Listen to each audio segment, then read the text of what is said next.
শরীরে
বলে, এমন পাগলামির কোনো মানে হয়? কোনো বিপদ হলে? হয়নি তো? তাহলে আর বলবে না এই কথা। এনজাম মুচকি হেসে জানতে চায়, বলে এসেছো বাড়িতে?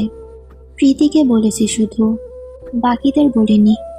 আর কাউকে বলার কি আছে? নিজের বরের কাছে এসেছি, চুরি করতে তো যাইনি। প্রজ্ঞার শরীরে ঘরে পড়া সালোয়ার কামিজ, খোপা করা চুলগুলো খুলে গিয়েছিল। এনজামের থেকে নিজেকে সরিয়ে নিজের চাদরটা খুলে চেয়ারে রাখলো সে। চুলগুলো হাত খোপা করতে করতে জিজ্ঞেস করলো, খাওয়া দাওয়া হয়েছে কিছু, নাকি সন্ধ্যা থেকে গেমই খেলছো? উত্তর দিল না এনজাম। পিছন থেকে এসে তার কোমর জড়িয়ে ধরলো। ওড়নাটা একটু সরিয়ে কাঁধের উন্মুক্ত স্থানে একটা গাঢ় চুমু খেয়ে শান্ত গলায় বলল, আসার ইচ্ছে থাকলে আরো আগেই আসতে।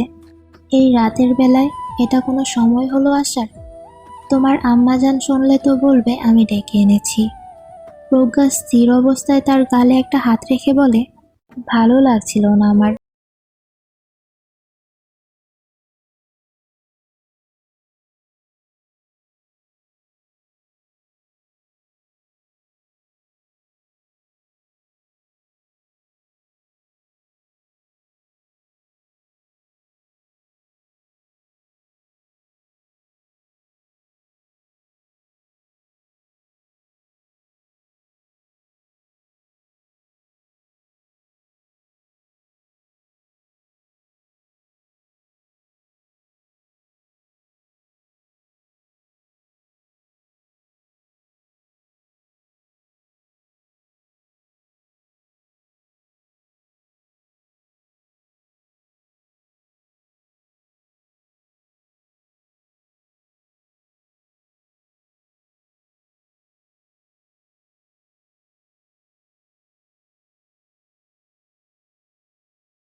তনয়কে বালিশে শুয়ে দেয়।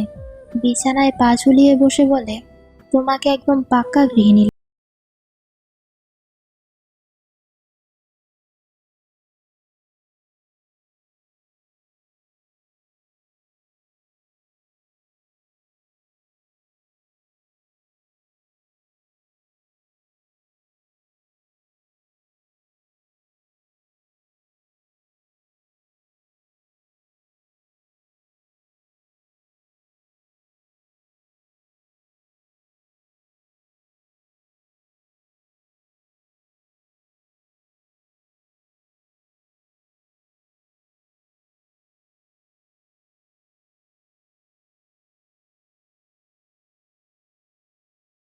হাফ ছেড়ে বাঁচল প্রজ্ঞা। জ্বরের কারণে মুখ তেতো হয়েছিল, তবুও কাস্টার্ডটুকু তৃপ্তি নিয়ে খেলো এনজাম। তার বউ বানিয়েছে বলে কথা। খাওয়া শেষে বাটিটা পাশে রাখতেই প্রজ্ঞা জিজ্ঞেস করলো,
কি করে আর যে কারণেই হোক তোমার বিরহে কিছু হয়নি, তা তো জানি। কেঁদে কেটে সাগর গড়ার মেয়ে তো নও তুমি।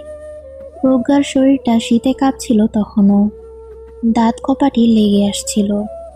এনজাম কয়েক মিনিট অপেক্ষা করলো, এরপর মৃদু স্বরে বলল, ওঠো, কিছু খেয়ে ওষুধ খাও, জ্বর নামবে না না হয়। খেতে ইচ্ছে করছে না। এনজাম কিছুক্ষণ ভেবে বলে, পাস্তা খাবে? প্রজ্ঞা একটুখানি চোখ খুলে বলল, ওটা ছাড়া আর পারোটা কি? আপনি ওটাই তো খান। ছাড়ো, বানিয়ে আনি। না, খাবে না। এনজাম তাকে জোর না করে বলে, আচ্ছা উঠো, ওষুধটা খাও। আলসেমি না করে একটু আগে খেয়ে নিলে এত বেড়ে যেত না জ্বর। প্রজ্ঞা এবারেও মাথা নাড়ে। এনজাম বিরক্ত হয়ে ভ্রু কুঁচকে শুধায়, খাবার খাবে না, ওষুধ খাবে না, তো কি খাবে? আমার মাথা? প্রজ্ঞা চোখ তুলে বলে, মাথা না, তাহলে? ক্লান্ত চোখজোড়া বুজে আসে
ঠোঁট ডুবিয়ে তার গালে বড় একটা চুমু খায়।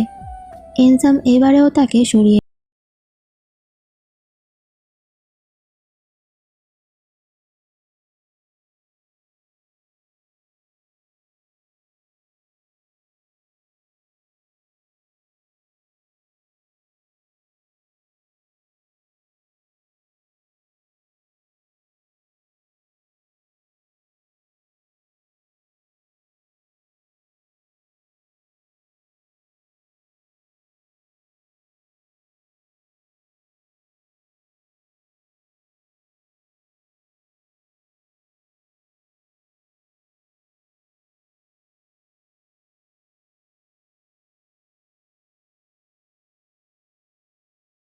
স্পর্শ করতেই বেসামাল হয়ে যায় এনজাম।